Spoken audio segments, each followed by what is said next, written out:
morning everyone. So in the last class we have discussed about various materials, that is metals, ceramics and plastics. So in the earlier classes we discussed about these three materials, and these three materials are having different properties. So depends upon the application where we are using, those materials are having different properties. So depends upon its properties we are using, that depends upon the application. So earlier cases we discussed about the metals are having high strength and those are deformable. Similarly, ceramics is composite material for high temperatures, that is withstand reinforcement, and whereas more is plastics. The main advantage of minimum is its density. So it may consist of, so the plastics are having 2 or 3 or very less dense, or 1 or 2 or matrices. Depends upon the properties we are using the material with respect to its application. The reinforcement material can be one more application. So we require one more property which the metal itself. So here we are using metals or ceramics or plastic, and matter itself doesn't contain required property. But for the application I require that. Then we are going to prepare one more material that is called composite. It means a good high properties are, so this composite can be prepared by adding to any of these two materials, the reinforcement material and matrix material are having some properties. Material obtained material properties, and this is the composite material properties. The obtained material is far high than the individual materials. So we can mix then only the metals with the plastics as the metals with the ceramics, or ceramics with the plastics, or the plastic with any of the things. So all the three can be combined together to form a material that is called composite material. Now coming to the definition of a composite. So composite is the combination of two or more materials. So among the two materials, one should be a reinforcement material and one more should be a matrix material. So it consists of two or more than materials. Those two materials should be combined at macroscopic level.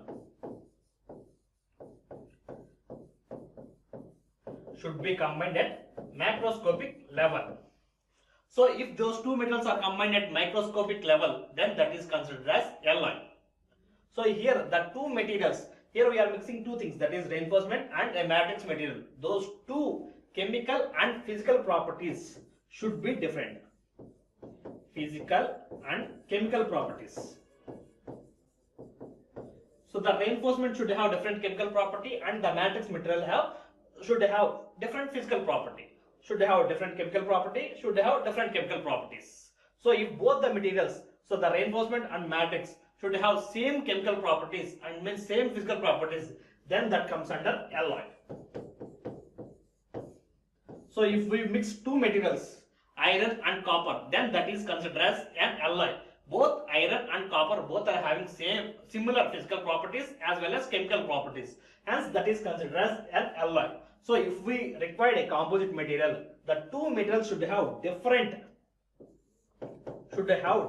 physical and chemical properties. Those two materials should mix at macroscopic level.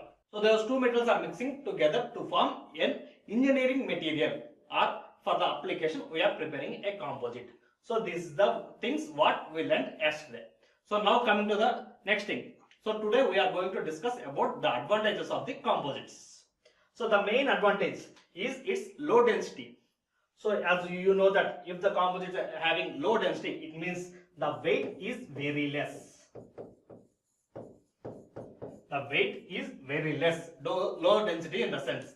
So due to this property, these composites are highly using in various applications. The main thing, the major application of the composites are due to its low weight. So because of its low weight, these are using in many applications. The main advantage is this. One more is these are having high specific strength. So specific strength in the sense, the strength with respect to its weight.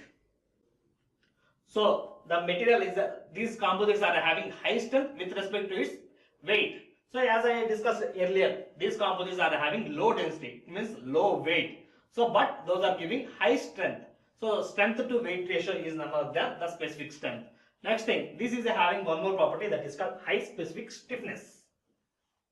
So if the component is retaining like this, with respect to its self-weight, then the metal is having high stiffness. If the metal deformed like this, then the metal is having less stiffness. So with respect to its self-weight, if it is retained its original shape, then the metal is having high stiffness. These composite materials are having high stiffness compared to regular metals or ceramics or plastics. So compared to regular metals, so these composites are having high stiffness. So the next one is high fatigue properties. So with respect to repeat loads, so high fatigue properties. So with respect to repeated loads, so during some application, the material will expose it to repeated loads. So number of times if we are hitting the component, that is undergoing a fatigue operation. So here these are having high fatigue properties. It means for repeated number of loads, these materials can withstand more compared to metals. If the metal is going to failure at 100 or 200 times, 200 shots, these composite materials will retain for 500 or 600 shots. So this is the property, one more advantage property of our composites. The next one is its life. So as the property is high, the component's life is also increasing. So the life of the composite is increasing. So the material will will last for 5 years, whereas the component will last for 7 years or 10 years. So that's one more property. The next one is creep resistance. So most of the materials are exposed to temperature. So with respect to room temperature also, it is going to expose some amount of material. So the material will deform with respect to temperature is only called creep. So if you observe some walls, old building walls, so those walls are cracked. So that is due to that is only called creep. So these materials are having high creep resistance. So with respect to temperatures, these materials can withstand for a long time compared to a regular materials. So the next one is, so some more advantages are high corrosion resistance. So as you know that the regular metal, so if we consider a regular metal,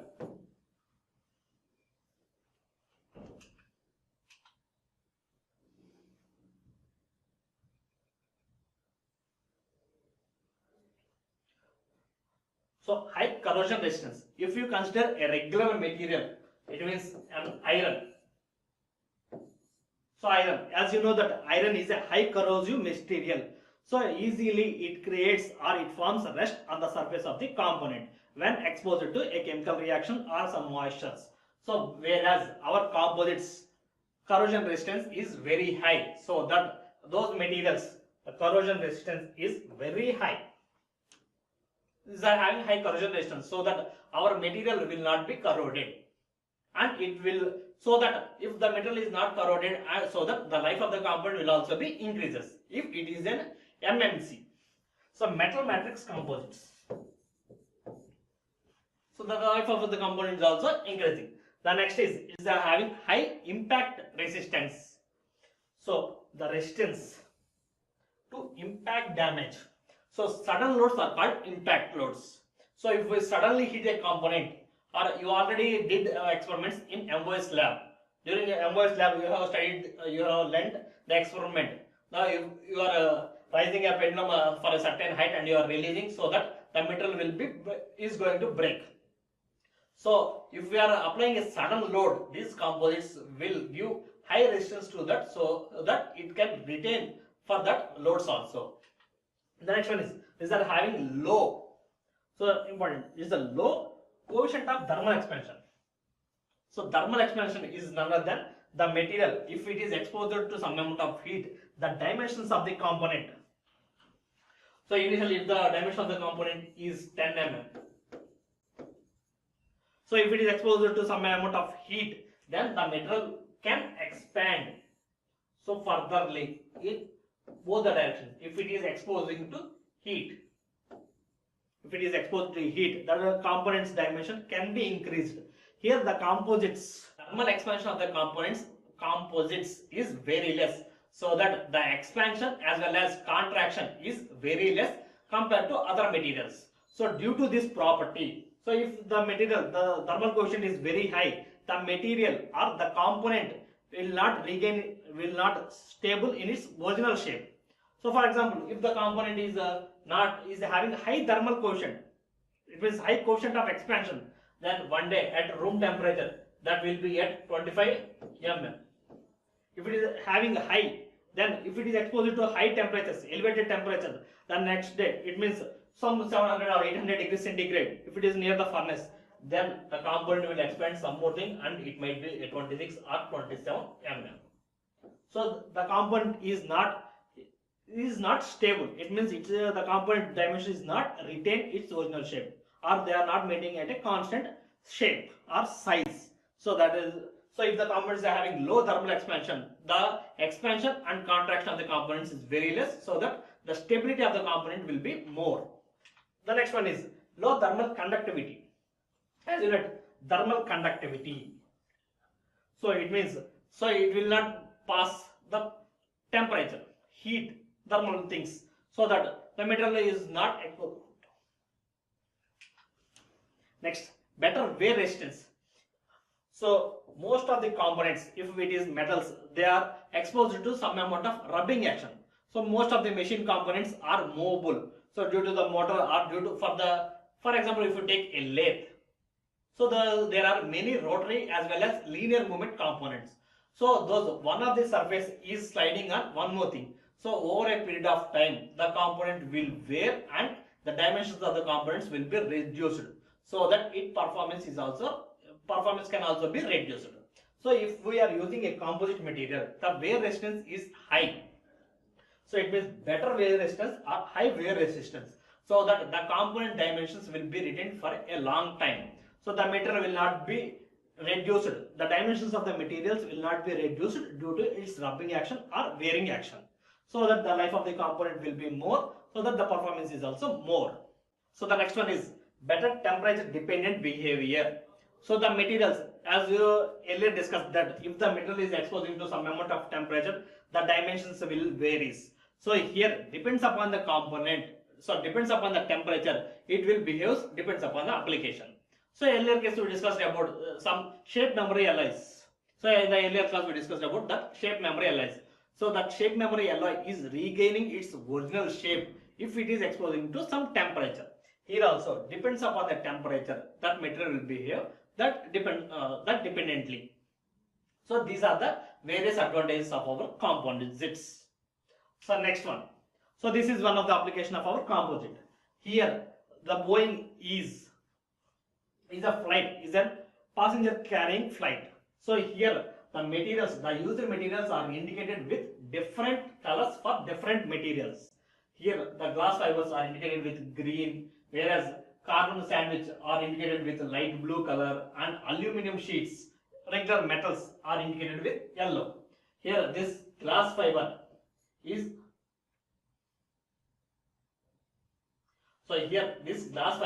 composite material. Carbon laminated composite is a composite material, and this one carbon sandwich composite is also composite materials. Apart from this, so these two aluminum as well as this aluminum steel titanium, these are only two metal components. Apart from that, remaining are some composite materials. So this is the main thing. This is the Boeing one. This is the passenger flight. So this is the Boeing 747. So this is a Boeing 747. This was launched in 1970. So during that time, the whole structure is made up of aluminum. As you know that the density of aluminum is very less compared to steel and all. So that most of the components are manufactured by means of aluminum. So as you know that the components weight is very less. If the flight weight is very less, it can carry more weight. It means more number of passengers can be carried if the weight of the component, if the weight of the flight is less. If the weight of the flight itself is heavy, it cannot carry many people. So for carrying many loads or heavy loads or higher loads, so the weight of the structure should be less. Then it can carry more, so that we can get higher mileage or higher efficiency. So for getting a higher efficiency, here many of the composites or components are made up of aluminum. So that here in 1970, the usage of aluminum is 81%, whereas the usage of components is 1% in 1970. Next. So next one is Boeing 777. So this was launched in 1995. So here this is 1970 and that is 1995. The variation between these two is around 25 years. So that this was launched in 1970 and this was launched in 1995. So 25 years of gap. Here the composites, the percentage of aluminum is reduced to 70%, whereas here it is 81%, and here the percentage of composites usage is 1%, whereas here it is 11%. So over a period of 25 years, the usage of composites is increased from 1% to 25%, whereas the usage of aluminum is reduced from 81% to 71%. So earlier case we already discussed that aluminum is having less weight, but the composites are very light.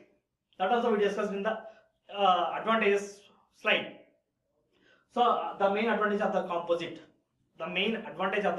is its lightweight. So aluminum is also lightweight. Similarly, composite is also lightweight, and those composite is giving better properties. So mostly, so some of the components are reduced from aluminum and those are shifted to composites. So the percentage of aluminum from 81 is reduced to 70%. Similarly, one more flight that is Boeing 787, that is launched in 2011. So here the percentage of composites is 50%. The usage of composites is 50%, whereas here it is only 1% in 1970, whereas in 2011, so here it is 50%. So as we discussed that composites are having better properties than the regular materials. Due to its advantages, the usage of composites is very high, whereas here the usage of aluminum is 70 and here it is 20. The composite is giving good property than aluminum. So gradually they are replacing the aluminum components with composite materials, so that the percentage of aluminum from 70 to it is reduced to 20%, and the percentage of composite is increased from 11% to 50%. And some of the components, those engines and all, those cannot be replaced, and those structures, so chassis and all those, so similar to automobiles, whereas the flights also are having some chassis and structures, those structures cannot be replaced, and hence the usage of steel is 10%. So in future it may also replace. So compared to these two things, so that is Boeing 747 that is launched in 1970 and Boeing 787 that was launched in 2011. So comparison between these two things, here the percentage of aluminum is 81 and here it is only 20%. Whereas the usage of composites is 1% in 1970, whereas the usage of composites is 50%. So gradually, day by day, due to the advantages of composites, many of the components are replacing with composites. So the next one is, so as of now, this is an imaginary or fictional imager. So if all the components in a car is manufactured by means of composite, then the weight of the car is very less. So that can be handled by a human. So as of now, it's a fiction, it's an imaginary. So it's an imaginary. In future, it may happen like this. So all the components, so many of the components can be replaced with composite materials. Why? Because for preparing a composite material, we are mixing metals, ceramics as well as plastics. So if we mix any two, we are getting a composite material. So to obtain a better property, we are joining two different materials, so that we are getting better property. The weight of the components can also be reduced, so that ultimately, so the weight of the component can be reduced like this. It can be lifted also. In future, it may happen. So if all the components of a car can be manufactured by means of composites. The next one is disadvantages of composites. So till now we discussed about various advantages. So along with advantages, these composites are also having some disadvantages. That is, the composite materials are generally expensive. So regular, as you know that if we compare two things, that is metals and plastics, the cost of the plastics are very less. So if you purchase a regular water glass, so here we are drinking water by means of a glass, that is water glass. This water glass can be manufactured by means of metal as well as by means of plastics as well as ceramics also. So glass, so Borosilicate glass, that is a ceramic material, and disposal are plastic glasses as well as metal glasses. These all are used during your daily life. If we compare the cost of the metals, so the material, if it is cost 100 rupees, if here it is 20 and it might be 50. So here for producing a composite metal, we are combining different materials.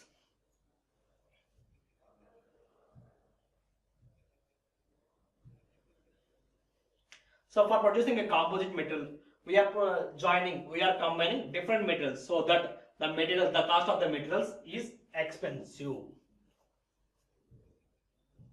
So the cost of the materials is expensive. Next, one more disadvantage is the manufacturing process is also difficult. So here, as we mentioned earlier, so our composite consists of two things. A composite consists of two things, that is reinforcement and a matrix material. So if we are using only a metal material, so that can be a shape can be obtained by means of casting process. So by means of regular casting process, we can get a shape of the component that you learned in PT subject, production technology. So here the composite consists of two things, the reinforcement and matrix material. So if we are using a regular casting material, the matrix material will be like this and the reinforced materials will deposit at the bottom of the surface or crucible or the component pattern itself, mold. So if all the reinforcement are deposited at the bottom, the properties of the composite will not be uniform. So that cannot be considered as composite. Here, from here to here, it consists of only pure metal. So then it cannot be considered as composite material. And here the composition of reinforcement is very high, so that we cannot get a better property. So to eliminate this all, we require two things, that is the mixture of reinforcement and the matrix material.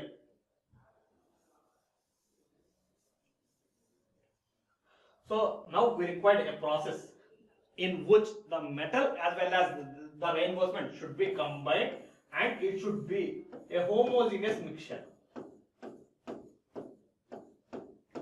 So if the component is having the remaining part is the matrix material and the round ones are reinforcement. If the reinforcements are uniform throughout the composite or throughout the component, then it will have good properties. To get a good properties, the component should be homogenized. So if we are using regular casting process, that cannot be achieved. For that, we are having different manufacturing methods. So for using different manufacturing methods, we require extra equipment. So similar to this, for this only, we are using steel casting.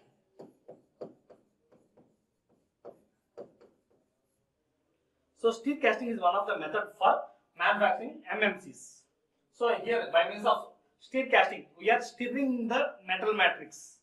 So the crucible which contains metal can be stirred so that the components will not be settled down at the bottom of the component. Due to stirring action, the reinforced metals will move up and down so that uniformity can be obtained. So for that we require extra equipment for stirring action, so that the manufacturing cost of the composites is high. And one more thing, the shaping is also very high. So the shaping process you learned in MCMD subject. So here the raw material can be shaped into different materials by means of lathe, shaper, planer, etc. So if we are using lathe, if we are cutting like this, so if we are using a shaper cutting machine or XYZ, if we are cutting this, so the reinforced materials are exposed directly to the atmosphere and this can be damaged. so that the property of the component can be reduced, so that we are using, so that the shaping process is not easy as compared to the regular metals or other materials. The shaping is difficult. So, and for composite metals, we cannot use forging, rolling and all those processes. For that, we require different process that we are going to learn in second chapter and third chapter. So, the next one is properties of some components are isotropic. So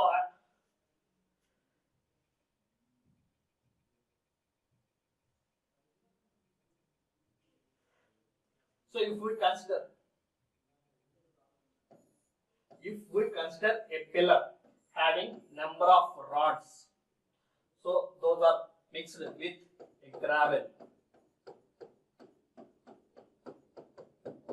So this is an example of a concrete. It's a concrete metal. So here you can see number of rods as well as gravel. So here along the rods, these are having a maximum property. So along these rods, it can withstand high strengths, whereas in this direction, if we consider an axis, x, y, along the y direction, this metal will have higher property compared to x-axis.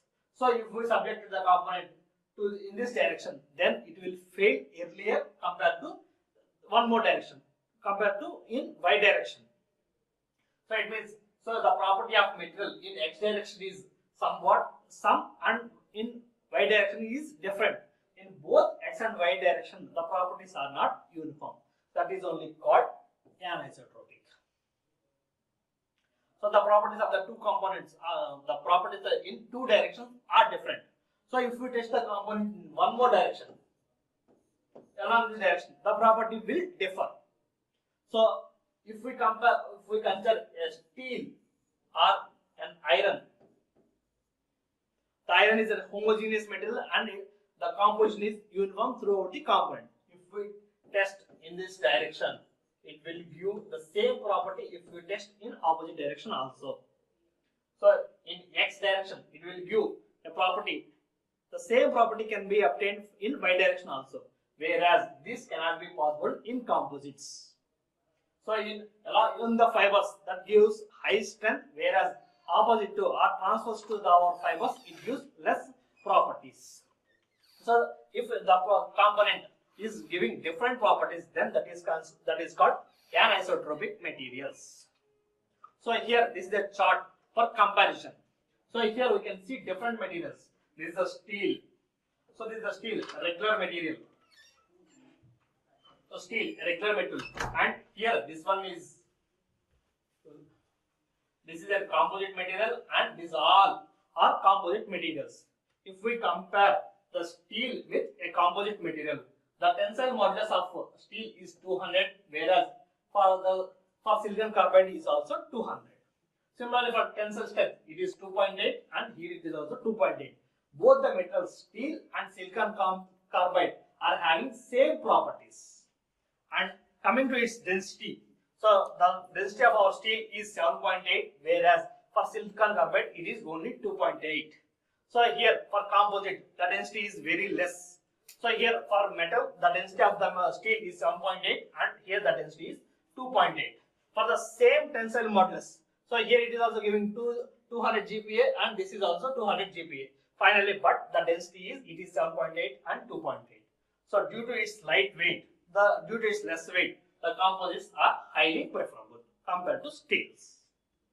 Similarly, carbon, Kevlar or some more composite materials, so density is also very less compared to steel, which is at 7.8.